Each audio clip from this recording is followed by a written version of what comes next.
Hello friends, welcome to Bismi Samayal. இன்னைக்கு நம்ம வீடியோல பெண்களுக்கு தேவையான இதுவரைக்கும் நீங்க கேள்விப்படாத ரொம்பவே புதுசான யூஸ்ஃபுல்லான கிச்சன் டிப்ஸ் மற்றும் வீட்டு குறிப்புகள் தான் பார்க்க போறோம்.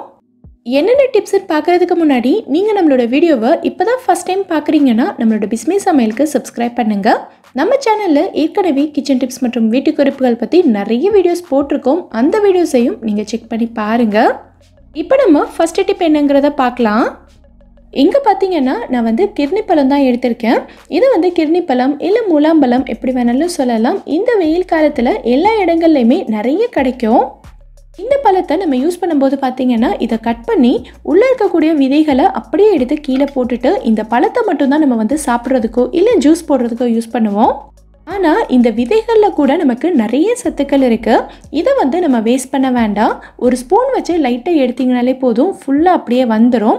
ஒரு பிளேட்ல எடுத்து வச்சுக்கலாம். இதுல வந்து நமக்கு நிறைய நார்ச்சத்துக்கள் இருக்கு. இது வந்து பிளட் பிரஷரை கம்மி பண்ணும். அது மட்டும் இல்லாம கண் பார்வைக்கு ரொம்பவே நல்லது. ஸோ இதை வந்து நம்ம வேஸ்ட் பண்ணாம எப்படி யூஸ் பண்ணணுங்கிறத நான் சொல்றேன். ஒரு மிக்ஸி ஜார் எடுத்துட்டு இந்த விதைகள் எல்லாத்தையும் உள்ள சேர்த்துடலாம். கூடவே உங்களுக்கு தேவையான அளவுக்கு சுகர் சேர்த்துக்கோங்க. ஒயிட் சுகர் தான் சேர்க்கணுங்கிற அவசியம் கிடையாது. நீங்க வந்து நாட்டு சக்கரை கூட சேர்த்துக்கலாம். பெரியவங்க குடிக்க போறீங்க அப்படின்னா சுகர் சேர்க்காமலே செஞ்சுக்கலாம், அதுவும் நல்லா தான் இருக்கும். கூடவே ஒரு கிளாஸ் அளவுக்கு நல்ல சில்லுன்னு இருக்க தண்ணி சேர்த்துக்கிறேன். இது வந்து நம்ம ஃபுல்லாக அரைச்சிடக்கூடாது. லைட்டாக பல்ஸில் கொடுத்து ஒரு செகண்டுக்கு மட்டும் 4 தடவை சுற்றி எடுத்தாலே போதும். இதை வந்து ஒரு ஸ்ட்ரெயினரில் ஊற்றி வடிகட்டிக்கலாம். லைட்டாக அழுத்தினாலே ஜூஸ் எல்லாமே கீழே வடிஞ்சிரும். இந்த விதையை பாருங்க, உங்களுக்கு கொஞ்சம் கூட அடிப்படவே இல்லை. எல்லா விதையுமே நல்ல முழுசாக இருக்கு. அவ்வளோதான், சூப்பரான ஜூஸ் வந்து இப்போ ரெடி ஆயிடுச்சு. இதை வந்து நீங்கள் அப்படியே குடிக்கிறதா இருந்தாலும் குடிக்கலாம், இல்லை இதோட கொஞ்சமாக லெமன் ஜூஸ் பிழிஞ்சு விட்டுட்டு குடிக்கிறதா இருந்தாலும் குடிக்கலாம். ரெண்டுமே ரொம்ப சூப்பராக இருக்கும். இந்த ஜூஸோட கன்சிஸ்டன்சியும் பார்த்தீங்கன்னா உங்களுக்கு நல்லா திக்காகவே இருக்கும். ஸோ இனி வந்து இந்த பழத்தோட விதையை வேஸ்ட்டாக கீழே தூக்கி போடாதீங்க. இதே மாதிரி நீங்களும் ஜூஸ் ரெடி பண்ணிக்கலாம். ஸோ இந்த டிப் உங்களுக்கு ரொம்பவே யூஸ்ஃபுல்லாக இருந்திருக்கும்னு நினைக்கிறேன். யூஸ்ஃபுல்லாக இருந்ததுன்னா வீடியோவை லைக் பண்ணிவிட்டு நம்ம சேனலை சப்ஸ்கிரைப் பண்ணிக்கோங்க. இப்போ நம்ம அடுத்த டிப் என்னங்கிறத பார்க்கலாம். பெரும்பாலும் நம்ம எல்லார் வீட்லேயுமே காலையில் பிரேக்ஃபாஸ்ட்டுக்கோ இல்லை நைட்டு டின்னருக்கோ பெரும்பாலும் இட்லி தோசை இந்த மாதிரி தான் செய்வோம். என்றைக்காவது ஒரு நாள் மாவு காலி ஆயிடுச்சு அப்படின்னாலே ரொம்ப கஷ்டம்தான். ஸோ அந்த டைமில் நீங்கள் கொஞ்சம் கூட டென்ஷன் ஆகவே வேண்டாம். 5 நிமிஷத்தில் உங்களுக்கு அரிசி உளுந்து ஊற வைக்காமலேயே சூப்பராக தோசை மாவு ரெடி ஆயிரும். எப்படிங்கிறத பார்க்கலாம். இதுக்கு நான் வந்து 1 கப் அளவுக்கு ரவை எடுத்திருக்கேன். இது வந்து நம்ம எப்போவுமே உப்புமா செய்கிறதுக்கு யூஸ் பண்ணுற ரவை தான். இதை வந்து வறுத்தது இல்லை வறுக்காதது எதுவாக இருந்தாலும் பரவாயில்ல, நீங்கள் எடுத்துக்கலாம். இது கூடவே நான் வந்து 1/2 கப் அளவுக்கு அவல் சேர்க்க போகிறேன். இது வந்து ரொம்ப மெல்லிசான அவலுங்கிறதுனால சீக்கிரமே நமக்கு ஊறி வந்துடும். இந்த வெள்ளை அவலுக்கு பதிலாக நீங்கள் வந்து சிகப்பு அவல் கூட யூஸ் பண்ணிக்கலாம். இப்போது இது ரெண்டத்தையும் நம்ம வந்து தண்ணி ஊற்றி ஊற வைக்க போகிறோம். நான் இன்றைக்கி வந்து நம்ம ரவை அளந்த அதே கப்பில் 1/2 கப் அளவுக்கு தண்ணி சேர்த்துக்கிறேன். இப்போது இது ரெண்டத்தையும் நல்லா கலந்து விட்டுட்டு இதை வந்து ஒரு 5 நிமிஷத்துக்கு அப்படியே ஊற வச்சிடலாம். 5 நிமிஷத்துலேயே பார்த்தீங்கன்னா இது வந்து சூப்பராக ஊறி வந்துடும். 5 நிமிஷம் நல்லா ஊறினதுக்கப்புறமா பார்த்தீங்கன்னா இந்த மாதிரி தான் இருக்கும். தண்ணி எல்லாத்தையும் நல்லா உறிஞ்சிட்டு சாஃப்டாக வந்திருக்கும். இப்போ இதை வந்து ஒரு பெரிய மிக்ஸி ஜாரில் மாற்றிட்டு இதோட நம்ம வந்து தயிர் தான் சேர்க்க போகிறோம். இந்த தயிர் தான் நம்ம தோசைக்கு நல்ல ஒரு புளிப்பு டேஸ்ட்டை கொடுக்க போகுது. ஒரு பெரிய கரண்டியில் 2 கரண்டி அளவுக்கு தயிர் சேர்த்துக்கிறேன். நல்ல புளிச்ச தயிராக இருந்ததுன்னா டேஸ்ட் வந்து சூப்பராக இருக்கும். இப்போ இதோட கொஞ்சமாக தண்ணி சேர்த்துட்டு இதை வந்து நல்லா அரைச்சி எடுத்துக்கலாம். மாவு பார்த்திங்கன்னா இந்த கன்சிஸ்டன்சியில் இருக்கணும். இப்போது இந்த மாவுக்கு தேவையான உப்பு சேர்த்து நல்லா கலந்து விட்டுக்கலாம். மாவு வந்து ரொம்ப திக்காக இருக்கக்கூடாது. திக்கான மாவில் தோசை ஊற்றுனீங்க அப்படின்னா தோசை வந்து ரொம்ப ஹார்டாக இருக்கும். ஸோ நம்ம எப்போவுமே தோசை மாவுக்கு எந்த பக்குவத்தில் கரைச்சி வச்சுருப்போமோ அதே கன்சிஸ்டன்சியில் இருக்கணும். இப்போ இது கூட நம்ம வந்து சோடா உப்பு சேர்த்துக்கலாம். 1/4 டீஸ்பூனை விட ரொம்ப கம்மியான லெவலில் தான் நான் சேர்த்துருக்கேன். சேர்த்துட்டு நல்லா கலந்து விட்டுருங்க. நீங்கள் எப்போ தோசை ஊற்ற போகிறீங்களோ அந்த டைமில் இந்த சோடா மாவு சேர்த்து நல்லா கலந்துட்டு தோசை ஊற்றிக்கலாம். இல்லை நீங்கள் வந்து மாவு ரெடி பண்ணிவிட்டு ஃப்ரிட்ஜில் வைக்க போகிறீங்க அப்படின்னா ஃப்ரிட்ஜில் இருந்து வெளியில் எடுத்ததுக்கப்புறமா தோசை ஊற்றுறதுக்கு முன்னாடி இதை கலந்துட்டு நீங்கள் தோசை ஊற்றிக்கலாம். இதை நான் உங்களுக்கு ஊற்றி காட்டுறேன் பாருங்கள். நான் வந்து ரொம்ப மெல்லிசாலாம் ஊற்றலை, ஓரளவுக்கு கொஞ்சம் தடிமனாக தான் ஊற்றுறேன். இதை சுற்றி கொஞ்சமாக எண்ணெய் ஊற்றிக்கலாம். தோசை வந்து நல்ல ஓட்டையாக சூப்பராக வந்திருக்கு பாருங்கள். இது திருப்பும்போது ஒட்டிக்குமோ எடுக்க வராதோன்னெல்லாம் நீங்கள் யோசிக்கவே வேண்டாம். நான் இன்றைக்கி வந்து இரும்பு தோசைக்கல்லில் தான் சுட்டிருக்கேன். எனக்கே எவ்வளோ சூப்பராக வருது பாருங்கள். அவ்வளோதான், தோசை மாவு இல்லாமலேயே 5 நிமிஷத்தில் சூப்பராக ரெடி பண்ணியாச்சு. இதுக்கு வந்து கார சட்னி, தக்காளி சட்னி எல்லாம் சூப்பரான காம்பினேஷன். ஸோ இனி வந்து தோசை மாவு இல்லைன்னா கொஞ்சம் கூட டென்ஷனாகவே வேண்டாம். 5 நிமிஷத்தில் இதே மாதிரி ரெடி பண்ணிக்கலாம். உங்களுக்கும் ரொம்பவே பிடிக்கும். கண்டிப்பாக ட்ரை பண்ணி பாருங்கள். பொதுவாகவே நம்ம வீட்டில் சட்னிக்கோ இல்லை குழந்தைங்களுக்கு ஸ்கூலுக்கு கொடுத்து அனுப்புறதுக்கோ வேர்க்கடலையெல்லாம் வறுக்கணும் அப்படின்னா நம்ம ஸ்டவ்வில் ஒரு பேன் வச்சு தான் வறுப்போம். இந்த கடலையை வறுக்கிறதுக்கு எப்படியும் ஒரு 3-4 நிமிஷமாவது தேவைப்படும். அது மட்டும் இல்லாமல் நம்ம அடுப்பு பக்கத்துலேயே நின்று கைவிடாமல் வறுத்துக்கிட்டே இருக்கணும். கொஞ்சம் விட்டாலும் சரி கடலை வந்து கருகி போயிடும், சாப்பிடவே முடியாது. ஸோ காலையில் எழுந்திரிச்சு அவசர அவசரமாக சமைக்கிறவங்களுக்கு, வேலைக்கு போகிறவங்களுக்கெல்லாம் இந்தளவுக்கு டைம் எடுத்து வறுக்க முடியாது. ஸோ ரொம்ப ஈஸியாக வறுக்கிறதுக்கு என்ன பண்ணலான்னா, இதுக்கு வந்து நான் ஆடி எக்கோபேக்கோட பேப்பர் ட்ரே தான் எடுத்திருக்கேன். இந்த பேப்பர் ட்ரேயில் நமக்கு தேவையான கடலையை கொட்டிட்டு இதை வந்து நல்லா பருத்தி விட்டுறலாம். இப்போது இதை எடுத்து நம்ம அப்படியே அவனில் வச்சு ஒரு 3 நிமிஷத்துக்கு சூடு பண்ணிக்கலாம். இடையில 1.5 நிமிஷத்துக்கு அப்புறமா அவனை ஓப்பன் பண்ணி லைட் இந்த மாதிரி கலந்து விட்டுருங்க. ஏன்னா இது வந்து ஒரே பக்கமே சூடாகிட்டு இருக்கும். லைட் இந்த மாதிரி கலந்து விட்டோன்னா எல்லா பக்கமுமே நமக்கு ஈவனாக சூடாகும். இந்த பேப்பர் ட்ரே தான் எடுக்கணுங்கிற அவசியம் கிடையாது. உங்ககிட்ட ஏதாவது செராமிக் பிளேட் இருந்ததுன்னா நீங்கள் அதையே எடுத்துக்கலாம்.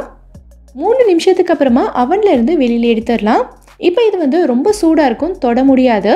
ஸோ இது வந்து நல்லா ஆறட்டும். ஆறுனதுக்கப்புறமா நான் உங்களுக்கு தோலை உரித்து காட்டுறேன். இது வந்து நல்லா ஆறிடுச்சு. லைட்டாக கசக்கி விட்டாலே போதும். தோலெல்லாம் எவ்வளோ சூப்பராக உறிஞ்சு வருது பாருங்கள். இந்த கடலையுமே நமக்கு சூப்பராக வறுபட்டிருக்கு. இந்த கடலையை நம்ம அடுப்பில் வறுத்தா கூட அங்கங்கே லைட்டாக கருப்பாக இருக்கும். ஆனால் இந்த மாதிரி நம்ம அவனில் வறுத்தது பார்த்திங்கன்னா கொஞ்சம் கூட கருகாமல் எல்லா பக்கமுமே நல்ல ஈவனாக வறுபட்டிருக்கு. அடுத்து இந்த மாதிரி ஒரு பெரிய சல்லடை வச்சுட்டு இதை உள்ளே கொட்டிட்டீங்க அப்படின்னா இதில் இருக்க தோல் தனியாக, கடலை தனியாக ஈஸியாக பிரித்து எடுத்துடலாம். இந்த தோலெல்லாம் நமக்கு ஃபுல்லாக அங்கங்கே பறந்து வீடு ஃபுல்லாக குப்பையாகாது. இதை நம்ம க்ளீன் பண்ண வேண்டிய அவசியமும் கிடையாது. அடுத்து இந்த பேப்பர் ட்ரேயை நம்ம அப்படியே கீழே தூக்கி போட்டுற வேண்டாம். இது வந்து உங்களுக்கு ரீயூசபிள் தான். ஸோ இதை எடுத்து நம்ம அப்படியே வச்சுக்கிட்டோன்னா மறுபடியும் யூஸ் பண்ணிக்கலாம். இந்த டிப் உங்களுக்கு ரொம்பவே யூஸ்ஃபுல்லாக இருந்திருக்கும்னு நினைக்கிறேன். ஸோ கண்டிப்பாக ட்ரை பண்ணி பாருங்கள். இப்போ நம்ம அடுத்த டிப் என்னங்கிறத பார்க்கலாம். நம்ம எல்லார் வீட்லேயுமே இந்த மாதிரி மர கட்டிங் போர்டு வந்து இருக்கும்.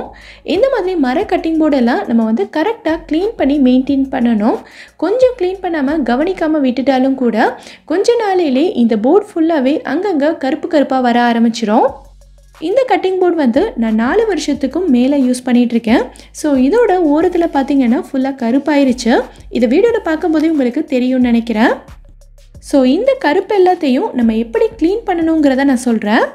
இதுக்கு நம்ம யூஸ் பண்ண போகிறது பார்த்திங்கன்னா சாண்ட் பேப்பர் தான், அதாவது உப்புத்தாள். இந்த உப்புத்தாள் வந்து பொதுவாகவே எல்லா கடைகளையுமே கிடைக்கும். ரொம்ப கம்மியான ரேட்டு தான். இது வந்து நல்லா சொரன்னு இருக்கும். பெயிண்ட் அடிக்கிறவங்கெல்லாம் நிறைய யூஸ் பண்ணுவாங்க. இந்த ஷீட் ஃபுல்லாகவே நமக்கு வந்து தேவைப்படாது. இதுலேருந்து ஒரு சின்ன பீஸ் மட்டும் கட் பண்ணி எடுத்துக்கலாம். இப்போது இந்த உப்புத்தாள் வச்சு இந்த கட்டிங் போர்டில் உங்களுக்கு எங்கெங்கெல்லாம் கருப்பாக இருக்கோ அந்த இடம் ஃபுல்லாகவே நல்லா தேய்ச்சி விட்டுருங்க. இப்போது இந்த உப்புத்தாள் வச்சு நம்ம கட்டிங் போர்டில் எங்கெல்லாம் கரை இருக்கோ அது ஃபுல்லாகவே நல்லா தேய்ச்சி விட்டுறலாம். கரை எந்த அளவுக்கு பிடிச்சிருக்குங்கிறத பொறுத்து இதை தேய்க்கிறதுக்கு டைம் எடுக்கும். லைட்டான கரை அப்படின்னா உங்களுக்கு சீக்கிரமாகவே போயிடும். இல்லை ரொம்ப நாள் ஆயிடுச்சு அப்படின்னா இது கொஞ்சம் டைம் எடுத்து தான் நீங்கள் வந்து தேய்க்கணும். இதை நான் தேய்க்கும் போதே உங்களுக்கு தெரியும்னு நினைக்கிறேன். இதில் இருக்க கரை எல்லாமே நமக்கு நல்லாவே போகுது. ஆனால் இதில் நீங்கள் கவனிக்க வேண்டிய ஒரு முக்கியமான விஷயம் என்னென்னா, இந்த கட்டிங் போர்டில் மேலே கொடுத்துருக்கக்கூடிய பாலிஷ் கோட்டிங் எல்லாமே நமக்கு வந்து ஃபுல்லாக போயிடும். ஏன்னா நம்ம வந்து எல்லாத்தையும் தேய்ச்சி எடுத்துட்டோம் இல்லையா. ஸோ இந்த மெத்தடை நீங்கள் வந்து பழைய கட்டிங் போர்டுக்கு யூஸ் பண்ணிக்கலாம். ஆனால் ஆசையாக வாங்கின புது கட்டிங் போர்டில் செஞ்சிடாதீங்க. நம்மளோட புது கட்டிங் போர்டை எப்படி க்ளீன் பண்ணி மெயின்டைன் பண்ணணுங்கிற விஷயத்த நான் ஏற்கனவே இன்னொரு வீடியோவில் சொல்லியிருக்கேன். அதையும் நீங்கள் கண்டிப்பாக செக் பண்ணி பாருங்கள். ஸோ இந்த டிப் உங்களுக்கு ரொம்பவே யூஸ்ஃபுல்லாக இருந்திருக்கும்னு நினைக்கிறேன். யூஸ்ஃபுல்லாக இருந்ததுன்னா மறக்காமல் எனக்கு கமெண்ட்டில் சொல்லுங்கள். இப்போ நம்ம அடுத்த டிப் என்னங்கிறத பார்க்கலாம். நம்ம வீட்டில் சிக்கன் ஃப்ரை, சிக்கன் 65 எல்லாம் பண்ணும்போது ஃப்ரை பண்ணி எடுத்ததுக்கப்புறமா சிக்கன் வந்து நல்லா ஹார்டாக இருக்குது, கொஞ்சம் கூட சாஃப்டாகவோ இல்லை ஜூஸியாகவோ இல்லைன்னு சொல்லியிருக்கீங்க. இதுக்கு வந்து நம்ம வீடியோலேயே நான் வந்து நிறைய டிப்ஸ் உங்களுக்கு சொல்லியிருக்கேன். இப்போ நான் சொல்ல போகிறதுமே ரொம்பவே ஈஸியான அதே சமயம் எஃபெக்டிவான ஒரு மெத்தட் தான். நீங்கள் சிக்கன் 65 பண்ணுறதுக்கு எப்போவுமே என்னென்ன மசாலா பொருட்கள்லாம் சேர்ப்பீங்களோ எல்லாத்தையும் சேர்த்துக்கங்க. நான் வந்து இஞ்சி பூண்டு விழுது, மிளகாத்தூள், அப்புறம் உப்பு மட்டும்தான் சேர்த்துருக்கேன். சிலர் வந்து மஞ்சள் தூள், கரம் மசாலா, மிளகுத்தூள் எல்லாம் சேர்ப்பாங்க. சேர்க்குறதா இருந்தாலும் சேர்த்துக்கலாம்.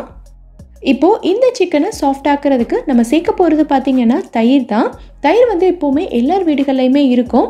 ஸோ இதை வந்து ஒரு 2 டீஸ்பூன் அளவுக்கு சேர்த்துக்கங்க. ஆனால் ரொம்ப புளிப்பாக இருக்கக்கூடாது. சேர்த்துட்டு நல்லா கலந்து விட்டுக்கோங்க. இந்த தயிர் தான் நம்ம சிக்கனுக்கு நல்ல சாஃப்ட்னஸ் கொடுக்கும். இது கூடவே நான் வந்து கொஞ்சமாக காஷ்மீரி மிளகாய்த்தூள் சேர்த்துக்கிறேன். இந்த காஷ்மீரி மிளகாய்த்தூளில் உங்களுக்கு வந்து அவ்வளோவா காரம் இருக்காது. ஆனால் கலர் வந்து சூப்பராக வரும்.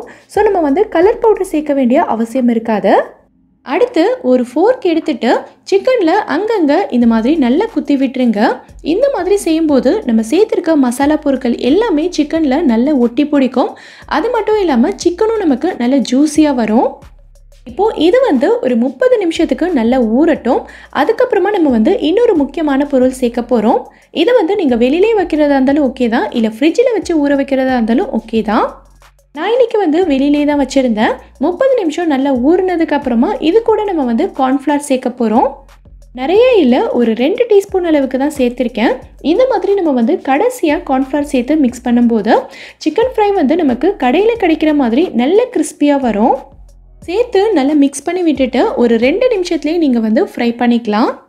இந்த மாதிரி நம்ம ஃப்ரை பண்ணும்போது சிக்கன் வந்து உங்களுக்கு நல்ல சாஃப்டாகவும் ஜூஸியாகவும், அதே சமயம் வெளியில் இருக்கக்கூடிய லேயர் வந்து நல்ல கிறிஸ்பியாகவும் இருக்கும். இந்த மாதிரி நம்ம வந்து கடைசியாக கார்ன்ஃப்ளவர் சேர்க்கும் போது நல்ல கிறிஸ்பினஸ் இருக்கும். அதே மாதிரி நம்ம ஃப்ரை பண்ணி எடுத்ததுக்கப்புறமா இந்த கிறிஸ்பினஸ் வந்து ரொம்ப நேரத்துக்கு அப்படியே இருக்கும். இந்த டிப் உங்களுக்கு ரொம்பவே யூஸ்ஃபுல்லாக இருந்திருக்கும்னு நினைக்கிறேன். கண்டிப்பாக ட்ரை பண்ணி பாருங்கள். இந்த வீடியோவில் நான் சொல்லியிருக்க டிப்ஸ் எல்லாமே உங்களுக்கு ரொம்பவே யூஸ்ஃபுல்லாக இருந்திருக்கும்னு நினைக்கிறேன். இதிலேருந்து ஏதாவது ஒரு டிப் உங்களுக்கு யூஸ்ஃபுல்லாக இருந்தாலும் மறக்காமல் எனக்கு கமெண்ட்டில் சொல்லுங்கள். இந்த வீடியோ பிடிச்சிருந்தா லைக் பண்ணுங்கள். உங்கள் ஃப்ரெண்ட்ஸ், உங்கள் ஃபேமிலி மெம்பர்ஸ்க்கு இந்த வீடியோ யூஸ்ஃபுல்லாக இருக்கும்னு நினச்சிங்கன்னா கண்டிப்பாக ஷேர் பண்ணுங்கள். மறக்காமல் நம்ம பிஸ்மி சமையலுக்கு சப்ஸ்கிரைப் பண்ணிவிட்டு பக்கத்தில் இருக்க பெல் ஐக்கானில் ஆப்ஷன் ஆலும் செலக்ட் பண்ணுங்கள். தேங்க்யூ.